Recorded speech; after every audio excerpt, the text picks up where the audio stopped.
Hey everyone, welcome to the Rando Commando podcast. My name is Rodney Piers and I am your host. This is the podcast where I confront my own ADHD brain and I let the topics that I think about all week just flow out here, and for some reason it's mighty popular.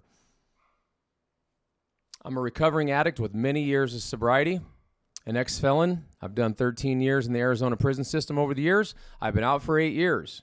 I turned my life around because of Jesus Christ. I own my own business, RP Energy. I front the Christian rock band Deep as Bones, and I host this Rando Commando podcast.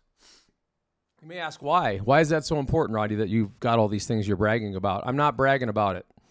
It's important because I have many years of experience in life, not only living the old life and the old man, but I've made many mistakes in business and relationships in life, and once I found Jesus, everything changed for me. And it changed for the people around me. This is not a podcast, however, for baby-eared Christians. We might drop an F-bomb, we might say something, but it's only out of passion. It's only out of my love for helping people that I do this. And my opinions are my own, and this is for entertainment purposes only. I am a nicotine addict, and I will frequently put multiple nicotine pouches in my mouth.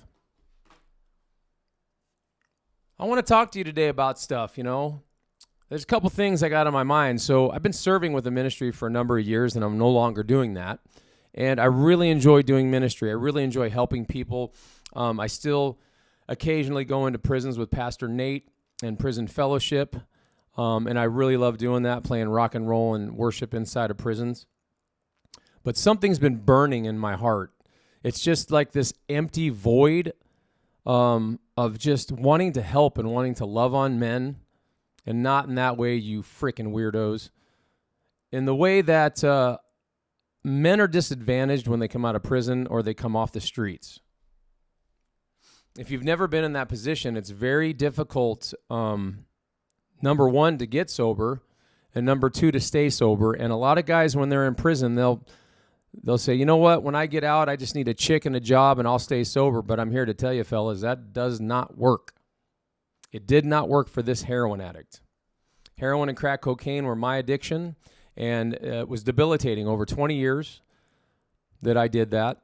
And I'm sure it affected multiple things, but as of today, no health issues. I'm very healthy. I see a naturopath. I take lots of supplements, and I try to stay away from traditional medicine because we all know it's poison. I do have to take something for my prostate, but that's just because I'm an older gentleman. But that really works, and I'm sticking with it, and there's not a lot of side effects to it. But the thing that's been burning in my heart lately is just this. I wasn't clear on what I wanted to do, so I've been asking the Lord, just like, what do you want me to do? And I don't think he's going to come down and slap me upside the head and say, this is what I want you to do. But what he does is he downloads ideas. And you have to ask yourself when you're looking to do stuff for the Lord and something you're really going to want to do, because ministry is hard work. You're attacked by the enemy. Families suffer. My family suffered over it. So you have to be ready for this, and you have to be prayed up and strong. And the one thing, because the enemy does not like it when we help people. He does not like it when we take people that are working for his kingdom and turn them around and get them working for the Lord's kingdom. So one of the things that I'm really good at and passionate about is helping dudes. Like, I've sponsored lots of men in Alcoholics Anonymous over the years. And evidently, my friends tell me that I'm a good leader, that I have good leadership qualities. I don't know if I do or I don't. I do know that I have a presence. I've noticed that my whole life, and I think that's the calling that God put in my life, is to walk into a room and I have a presence. And I don't see it because we don't see ourselves in our head like other people see us. And the Lord sees us. He sees our heart, and he knows us. He created us. He knows every part of us. The Bible says he knows every hair on our head. So he would know what would suit us best and how we'd have joy in doing it. And the only thing I can really think of other than music, that brings me joy is helping men succeed. When I started RP Energy in 2019, I had friends that I was incarcerated with, and they were changing their lives for the better in there through Alcoholics Anonymous. On Jason's podcast, we talked about, Jason and Sarah's podcast, Powerless to Powerful. That's what it's called. Powerless to number 2 Powerful. We talked about that, and I don't really think about that stuff a whole lot because that's just something that I do. They're my friends. How can I help them? And I took 4 of them and hired them, and 3 of them have their own business today. 3 of them didn't know really too much about electrical work to begin with, and they definitely didn't know about the business, and I was able to give them a conduit to their dream. And what a better way to give back than to teach other people coming off the streets and coming out of prison who have got their life together how to start a business.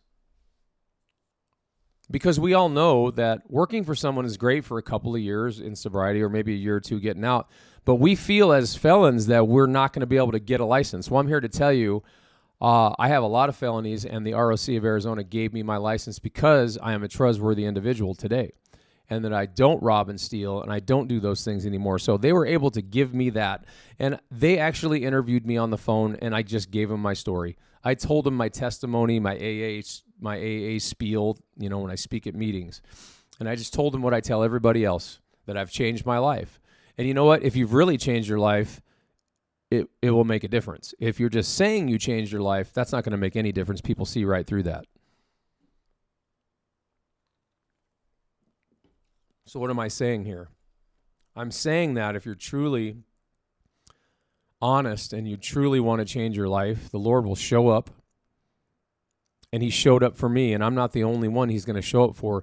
If you have a heart for Jesus and you've overcome your addiction, this nonprofit that I'm going to be starting would love to help you succeed.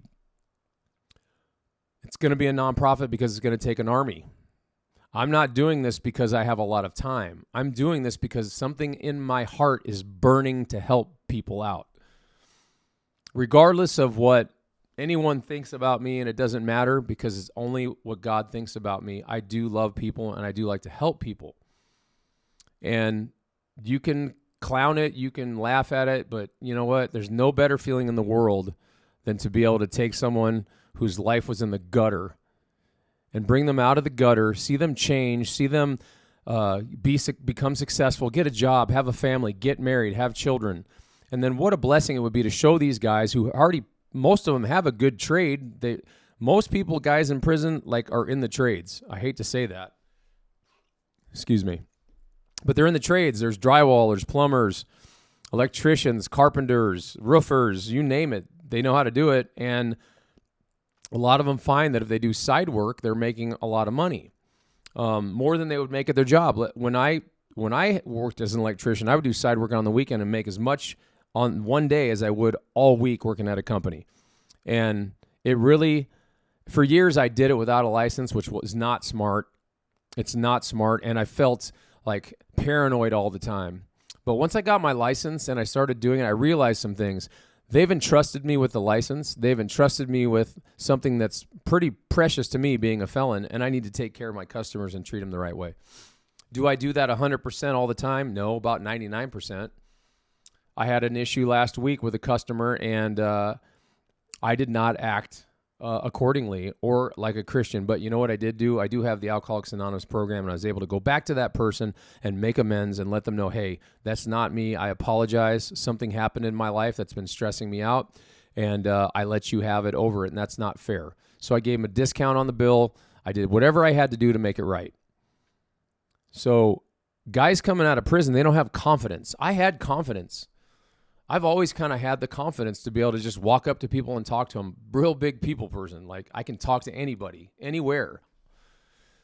So these guys may not have that, so they're scared. They think that they can't get a license. They think that they're not going to be able to go through the testing, that they're stupid, that they're not smart, but that's just not true. I did it. You can do it. You basically, in the state of Arizona, you have to go through a school. It costs $350, and I would like for the right people to be able to take care of that stuff for them through my nonprofit and guide them through the test and help them with it, study, whatever I got to do to help these guys out. I'm willing to do it. And if you think that's a great idea, like, share, and subscribe to the Rando Commando channel. I know as of late we've been on some serious topics. For a while I was on silly topics like politics, but you know what? The more the more I was watching politics, the crazier I got. And to be honest, I don't need any more crazy over here. We're all stocked up.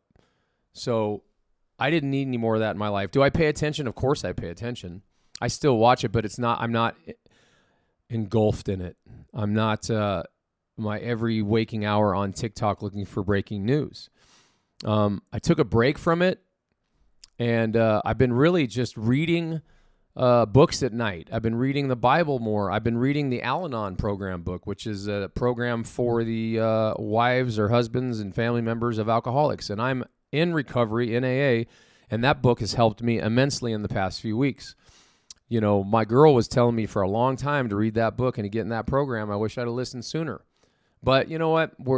God's got timing for all of us, and maybe this was the time for me to get into that book. But it has helped me immensely. If you're struggling and you're in recovery long term and you're having problems with relationships and people, Al-Anon is the best program, I think, available to help you with that. It's helping me. There's an Al-Anon app that you can download for free, and it has, basically Zoom meetings 24 hours a day. There's one at 4:30 in the morning that I really like. It's every day. I get up early just to go to it, and it's been helping me. I don't like getting up that early. I normally get up at 5, so to get up an hour earlier really kind of sucks when you go to bed late. But, see, these are some of the things that I've been trying to do to change. Like, we get to certain points in our life and our recovery where we're like, there's something that happens and we discover we need to change. Or we discover that we need to work on some things, and to just ignore it and to move on like you are, you're just going to continue the same behavior. So I decided to just try something different, try something new, and get into this program and just give it everything I have. So, the nonprofit it's going to be good. I believe the Lord's behind it. I would have never thought of that idea on my own, even though I like to help people. I don't have a lot of time, so of course I'm selfish by nature. I don't want to do that in my spare time, but it's just like burning. I don't know if y'all can relate to that when the Lord gives you some kind of instruction or download or thought and you just can't get rid of it. It's been that way for the past week. I haven't been able to get rid of it. And a lot of times I'll start things with all the good intentions in the world, and I'll get too busy and I'll drop the ball, but not with this. I really feel like doing it. I've never started a nonprofit. I've started my own business. So I have a friend of mine she's going to help me get this nonprofit started. It's a 501c3, and we'll be plugging it here on the podcast. And hopefully we can get other tradesmen and other people on board to help these guys and start getting them right out of prison. There's a great place in town that has guys coming out of prison, and I'm sure I could partner with them. I was part of that when they first started it. So a place called New Freedom. So shout out to New Freedom. So anyway, that was one of the things I wanted to talk about tonight was just when you have something burning in your heart and the Lord's speaking to you, you should probably listen because it's not going to go away. And he will have his will will get done. His purposes will be met. And whether he does it through you or someone else. And I can tell you it's a real blessing when you start doing things like that. You forget about you and you start focusing on other people. And then all your other problems in your life seem to work themselves out. So that's one of the other things I want to talk about. It seems highly overused in the church today. People say, I have a word for you from the Lord. And you know what? I've had people tell me that, and none of it's come true. And I've had people tell me stuff, and some of it came true. And some people have told me, and all of it's came true. And one of the things was, I heard specifically from the Lord about 6 years ago, and somebody else heard the same word. And it was true.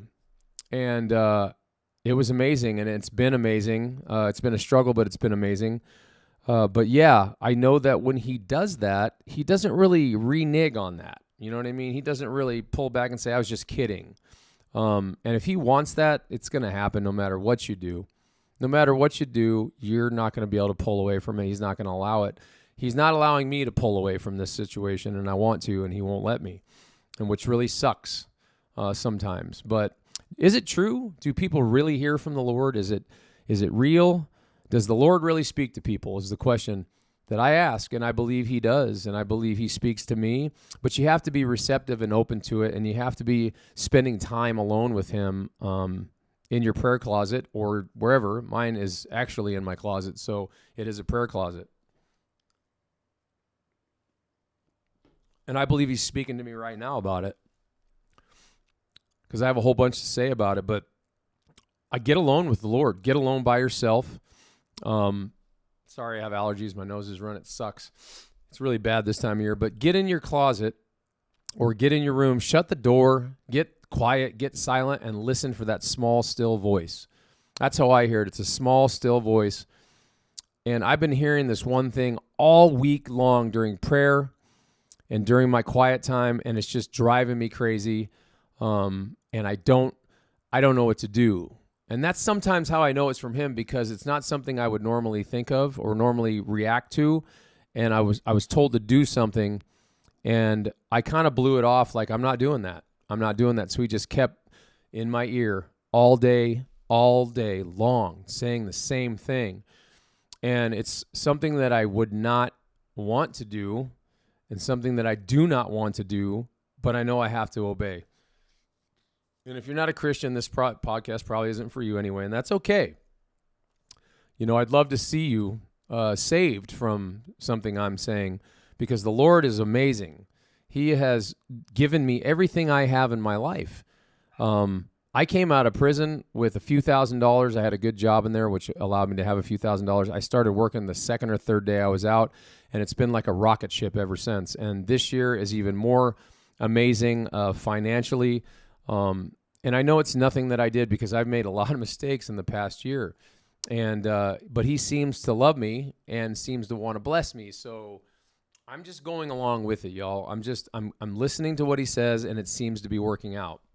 It's the questions, the deep questions that most people have. And I see a lot in relationships and marriages and broken relationships. They want to hear from God, but he doesn't say anything, because I believe that what he's going to say, you're not going to want to hear. You need to work on yourself when that happens, is what he tells people. I believe that it's like, you shouldn't be looking over there. You should be looking inside and trying to see where you're at fault and trying to take care of those problems within you. And once you start doing that and you start taking care of those things and you start really loving on yourself and allowing the Lord to love on you, it just comes out in every way. You're smiling, you're happy. If you own a business and you sell, you're selling more. Everything is going great. And that's kind of what's been going on with me. I've been looking for answers, and he's given me an answer that I didn't want to hear, and I know I have to obey it. So I'm going to obey that. I'm going to do what he asks me to do. And some of the things he asked me to do are come on here and talk about them. And I say to the Lord, I'm like, why? But no one's going to watch it if I talk about it. And I started doing it a couple weeks ago, and now everybody's watching it. Everybody's commenting on it. It's blowing up. And maybe that's what I was supposed to do from the beginning, instead of talking about politics and talking about random shit. So I think maybe a more message-based podcast where I get a download and I just reveal the revelation that I got. Maybe that's the way we continue on with this. I don't know. It's a Rando Commando. And I don't have to do that every week. Nothing's set in stone here. It's not a TV show on a cable network. It's a podcast, and it's a YouTube channel. And we can do whatever we want here, because we set the rules, you know? And you got to stay within certain parameters if you're going to do that. That's how you blow up. And I don't really care about blowing up, to be honest. I really care about reaching the right people and giving a message to people that are hurting today or maybe struggling today. You know, so there I went off on a tangent. But what I was talking about is, I'm talking about people are looking for answers in relationships. Is my wife going to come back? Is my husband coming back? Are we going to have a baby? These are some of the things. Is the baby going to be okay? Those kind of things. And then they say, I don't hear from him. But are you getting quiet with him to find the answer? Because your own brain can't answer that. My brain's broken, so I can't rely upon that thing. My brain wants to kill me half the time. It wants me to do things that I don't want to do. And I have to have the Holy Spirit guide me in these areas. I have to seek his counsel. He's the counselor, is what it says in the Amplified. And I seek his voice. You know, lately I don't do anything without seeking his voice. I am completely powerless in my life to change or do anything about certain things right now. And that's okay. That's okay. I believe a shift is happening. And I always come back when I don't hear from him, I get positive. Like, hey, there's a shift happening. God's doing something big. He's working something out. He's going to come through, because he's always come through for me. He's always come through. I've never been left desolate by him. I haven't been homeless. Matter of fact, I've been blessed with a home. I've been blessed with amazing people, amazing friends. And he's going to come through for you. He's going to come through for you. He's going to, that breakthrough that you've been wanting, if you just go get alone with him, he's going to tell you what to do. And don't always take the first thing that you hear out of your head either. Sit quiet for a while. You can't sit quiet for 3 or 4 or 5 minutes and expect to hear. You might. Just depends on how close you are to him and how expectant you are for him to say something. You got to go in there with an expectance, man. You got to go in there and go, I know I'm going to hear from him today. And you believe it. You believe it and you shall receive it. You ask the mountain to move, it'll move. That's where I'm at, fellas. That's where I'm at, gals.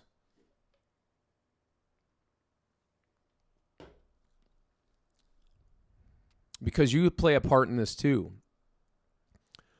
You got to do some kind of action, even if it's nothing. Sometimes action is not doing anything at all. That's a great action. Because sometimes we put our foot in our mouth or we step in too quick and it ruins it. So what we need to do is sometimes is just kick back and allow the Lord to do what he's going to do. And when it comes time for that answer, you will get it. You will get it. And it's not going to be, if you love Jesus, it's not going to be bad, man. It's going to be what's right for you. And then later on down the road, you're going to go, you know what? I'm so glad he didn't give me that back. Or I'm so glad that he had a little bit of time to work and I didn't rush it. I don't want to rush him anymore. You live your whole life rushing everything and trying to get too much done, and you just miss out on the beauty and everything. So I've been going through some stuff, and I've been working on my backyard. And I started landscaping it. I got to pick. I had a theme going. I'm like, I lived in Hawaii for a long time. I want it to look like Hawaii. I want it to be tropical with water running. And I didn't want to spend a lot of money, so it's a DIY project, but I was able to order some TI trees, the kind I used to love in Hawaii, some birds of paradise, some palm trees, and I even got some plumeria trees, which were surprisingly cheap in Phoenix, but plumeria is a gardenia. It smells wonderful. That's what the smell of Hawaii when you get off the plane is, the plumeria and the gardenias. And if I could find some gardenias, I would. That's probably going to be in there somewhere too, because that smell is my favorite smell. If a woman is wearing gardenia perfume, I'm like, what was that? It smells so good. It actually makes the woman more attractive. They smell like gardenia. Just kidding. I don't look at any other women at all. I only look at one. And she is it. And I won't ever, ever look at anybody else. And that's the way it is, because I committed and I believe in that. So a lot of people out there will take marriage for granted. They'll take relationships for granted, and they get comfortable in it, and then they start treating the other person like crap, and actually you both kind of do. And then it becomes this weird thing where you're fighting all the time, and that's not what the Lord intended, and you act like a couple of teenagers. And I'm telling you right now that it's got to happen. You got to find one and stick with it. But anyway, I'm rambling at this point. I'm going to end this podcast. I think the Lord got out everything he wanted to. And I just want to thank everybody. Please share, like, and subscribe this channel. We sure could use the support, and I'll keep you updated on what's happening with the nonprofit and how we're going to do it. I'm sure if you follow Rando Commando podcast on Facebook, you can learn all about it. And I'm sure glad that you joined me and are watching these videos. You guys have a blessed day and a blessed tomorrow, or wherever we're at when you're watching this. Have a blessed evening. And the Rando Commando podcast sure appreciates all your support. Have a blessed night.